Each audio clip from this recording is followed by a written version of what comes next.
I want to eventually have it so that every question people could possibly ask about fasting has its own dedicated video, even if I have touched on it in other videos. Otherwise, people have trouble finding just what they're looking for, but of course this takes time. One question I've been asked ad infinitum is whether it's better to do a protein-sparing modified fast compared to true fasting, based on the assumption that this will lead to less muscle loss. Along those lines, there's a doctor influencer who tells people to do a sardine fast.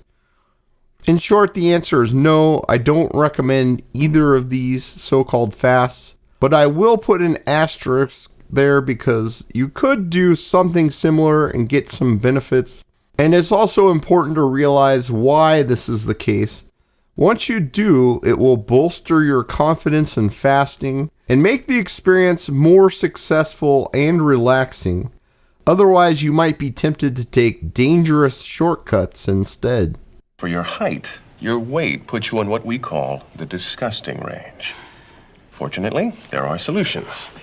What about my crazy surgical options, Dr. Spaceman? There are some wonderful crazy surgical options.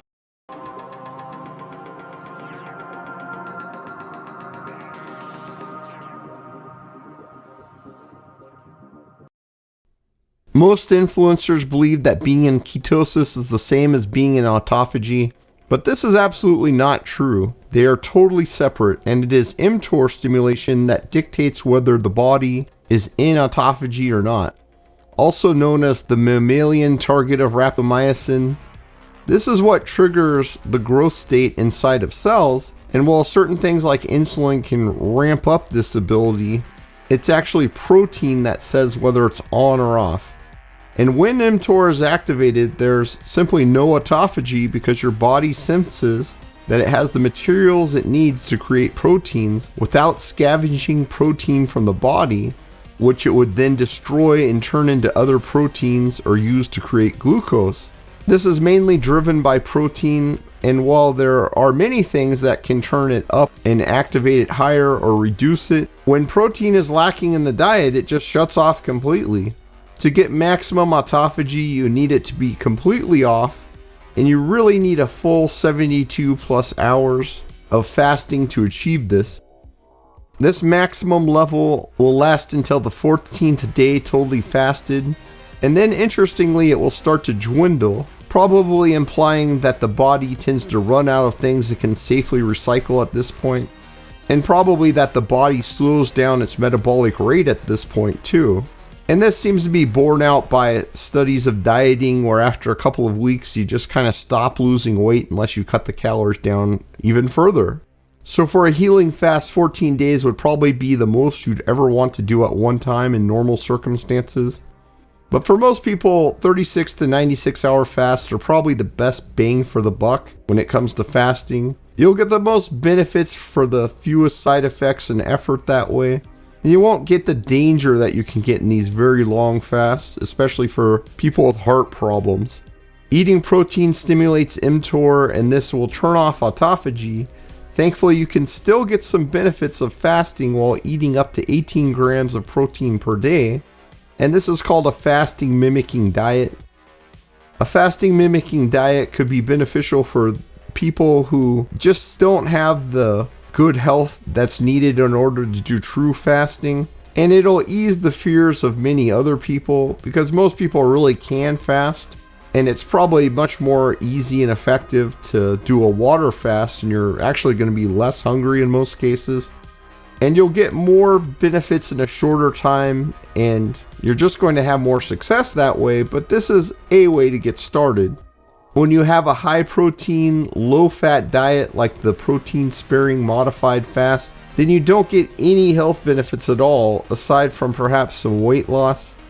This can also cause a lot of digestion issues, so it doesn't make much sense to do a protein sparing modified fast, even though this is widely promoted as a great way to lose weight. And this is really something you should do under medical supervision because it's well known to greatly slow your metabolism. And while things like constipation may seem very minor, it can lead to very serious medical issues. Remember the lesson of Metcalf. Metcalf? Metcalf! Head of shipping and receiving, third floor. Metcalf! Now the poor bastard needs a machine. To poop! The sardine fast idea has the same basic failings. Even one can of sardines has about 23 grams of protein, so you'll get none of the health benefits of fasting. Some of the people doing this so-called fast will have half a dozen cans of sardines a day, which is impossible to really think of as a fast, and there's just no point to it. While sardines are healthy and usually free from mercury and other issues, there's just no point to eating like this. In fact, if you did want to do a fasting mimicking diet, then I would suggest a fattier fish like herring, though I'd avoid salmon at all costs because it's usually grown in a farm somewhere and they don't give you the fattiest part of the fish even if you do eat it. Herring arguably has better nutrition than sardines, and it has more fat and less protein, and it's also almost always free from mercury and other toxins. And salmon often has fake astaxanthin that they feed to the fish, and this is another big problem, in addition to the fact they're going to not have any EPA or DHA in them because of their diet. Sardines and herring just aren't farmed fish because they're so small, so you don't have to worry about these big problems. Some cans of herring that I've purchased have 16 to 18 grams of protein, so just eating one can a day of herring with this serving size would be a great way to implement the fasting mimicking diet. When things are simple like this, it's much easier to be successful because there will be hidden gotchas to just about every food that the average person eats today. Like the protein sparing modified fast, I don't recommend the so-called sardine fast, but if you changed the sardines to herring and kept the protein very low, then that would be an ideal way to implement this sort of fast. This might be helpful for the very frail and elderly who are worried about fasting in order to get some of the benefits of fasting, and those who are still uncomfortable to dip their toes in the waters of fasting. But for most people, water fasting is fine. Just start a 36-hour fast one day a week, i.e. just skip food one day a week, and go up from there as needed. And if you feel dizzy or nauseous, then just stop the fast and try again later, and eventually you will get there. Never give up. Never surrender. Oh, shut up. No. Never give up. Never surrender. The main reason that I don't recommend these two so-called fasts is that they will slow the metabolism. They're only really good for weight loss, but they're actually not very good at losing weight. They're nothing more than a form of dieting, and dieting the traditional way has been proven to fail over and over again, as shown by the dismal long-term results of The Biggest Loser show, and also all long-term experiments which have been done with dieting. Took 12 men and put them onto these so-called semi-starvation diets of 1,400 to 2,100 calories a day. And what was found was that the subjects, they did lose weight, but they constantly complain of being cold. And when you measure their basal metabolism, what you see that there is a very significant decrease, a 30% decrease in their metabolic rate. And that explains why they're cold. The body was shutting down. It was turning down heat production as a way of reducing caloric expenditure. So it turns out that you reduce your energy expenditure so much that if you go back to your regular diet after this period, then what happens is that you start to gain fat, you start to gain weight. And they also measured all these things, including decreases in blood pressure, heart rate, inability to concentrate. All these are manifestations of the body really starting to shut down. A similar study was done by Ansel Keys in 1944, where he took 36 men and put them on a 24-week semi-starvation diet, 1,570 calories a day, and again measured what happened to their metabolism. It turns out that the men's resting metabolic rates declined by 40%. So again, heart volume shrank, heart rate slowed, and the body temperature dropped. There was all kinds of psychological effects. Some people went actually completely crazy. But they were obsessed about food, and there was binge eating and all sorts of problems. So what we see is that one of the key assumptions of the caloric reduction model is actually not true. That is, if you look at caloric intake and caloric expenditure, they are very intimately linked. In fact, if you look at more recent data from the New England Journal of Medicine, a very prominent medical journal from 1995, what they did was they measured something very similar. That is, they took people at an initial weight and they increased their weight by 10% or decreased it by 10%. And what they did then is they looked at what their basal metabolism did. And how they did this was they adjusted their diet, a liquid diet, and they gave them more or they gave them less until they achieved what they wanted in terms of weight. And this is what you found in terms of basal energy expenditure. That is, as you gain weight, your body actually starts to rev up and starts to burn off those calories. And as you lose weight, your body, well, as you return to initial weight, you go back to normal. As you lose weight, your body actually starts to shut it down. So far from being completely independent of each other, it seems that the body has compensatory mechanisms to actually return you to your initial weight. And in fact, these changes happen not only right away, but they actually persist for a surprisingly long amount of time. That is, even a year after your weight loss, so after a 10% weight loss, this is from the American Journal of Clinical Nutrition, after a 10% weight loss 1 year later, what they found was that the total energy expenditure was already down. And it stayed down. So it goes down right away and it stays down. If you look at the hormonal adaptation to weight loss, this is a more recent study in the New England Journal of Medicine, 2011. They took people and gave them very low-calorie diets, so 500 calories a day for 10 weeks, and they're able to make them all lose weight. So they wanted to see what happened after they lose weight. Well, after a year, what you can do is you can measure their hormones. So ghrelin, the so-called hunger hormone, is actually, even after a year, significantly higher than where it was before you lost that weight. These ones, peptide YYCCK, they're all satiety hormones. That is, they tell the body that you're full, and you can see that they are lower than it normally would be in response to a standardized meal. Fasting just doesn't have these issues. When you fast for 36 to 96 hours, you burn pure fat, and it's up to a whole pound per day for a very large man.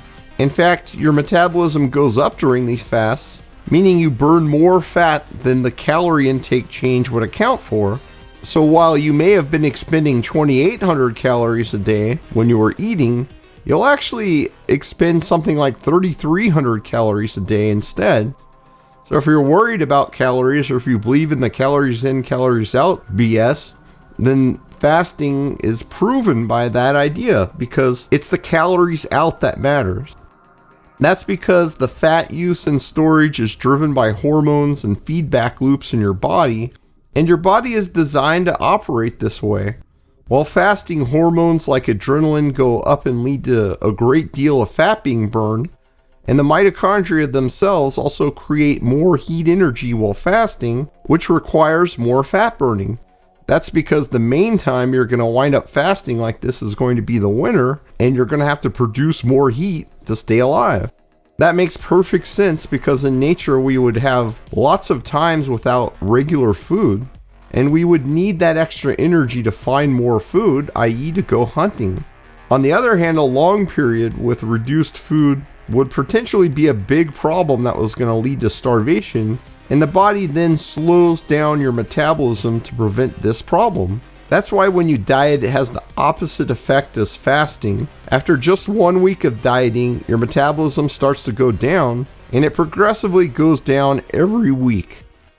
The hunger hormone ghrelin also goes up and up on a long diet, until ultimately people just can't keep from eating anymore, and they'll just have a binge and they'll gain all the weight back, and typically even more because their ghrelin is so high, so they're very hungry.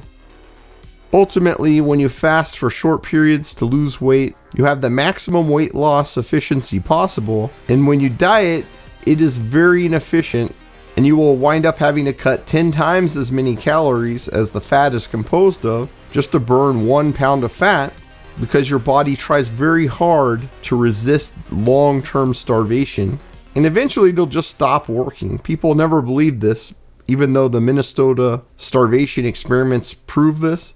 But eventually, if you diet long enough, you stop losing weight no matter how much you cut the calories. And I know that's true because that's exactly what happened to me. Fasting also regenerates lean tissue due to growth hormone release, and this includes vital organs like the thymus and your liver and heart and kidneys and so on. And it also releases many other healing factors while you're fasting. But diet has the opposite effect, and it grinds down your organs over time. This is part of why your metabolic rate goes down, and it's just very bad for you too. In the end, the protein-sparing modified fast and the sardine fast are just fancy ways to go on an extreme diet. Unfortunately, dieting is a loser's game, and if you constantly diet like many people do, you're certain to become the true biggest loser.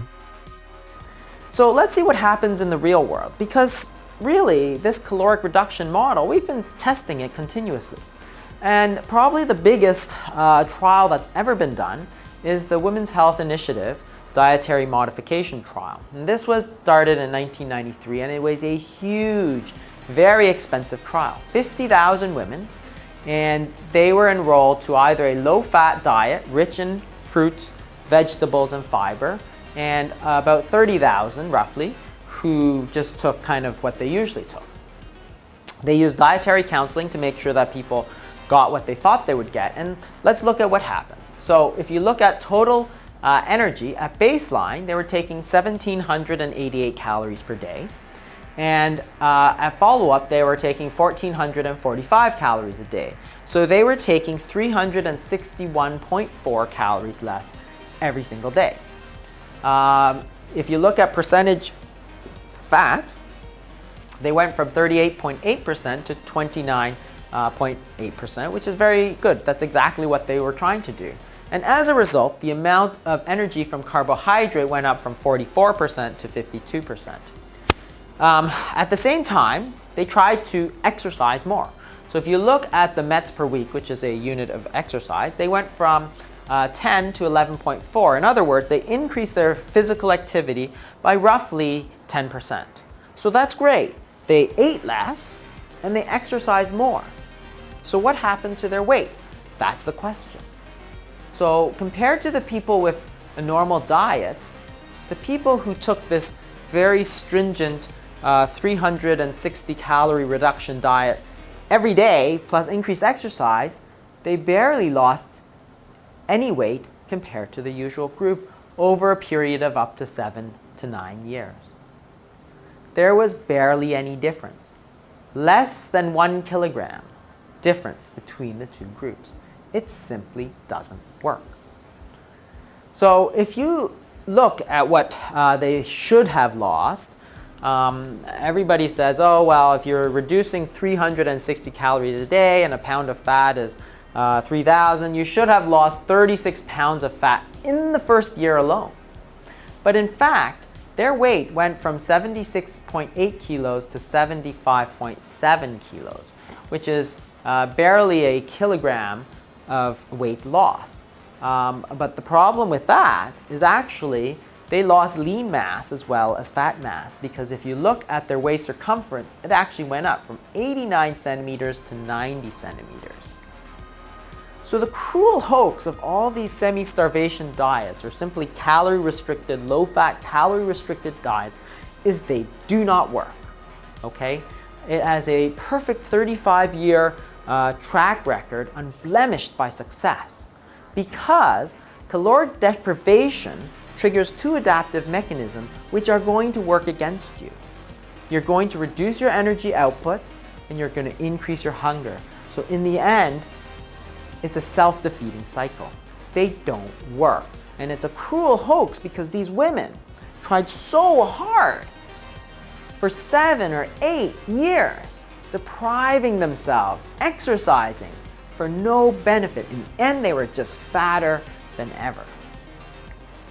Many influencers and medical professionals promote a protein-sparing modified fast, but they are just extreme forms of dieting. These diets can actually be very dangerous, especially when practiced for long periods, and generally they should be done under medical supervision.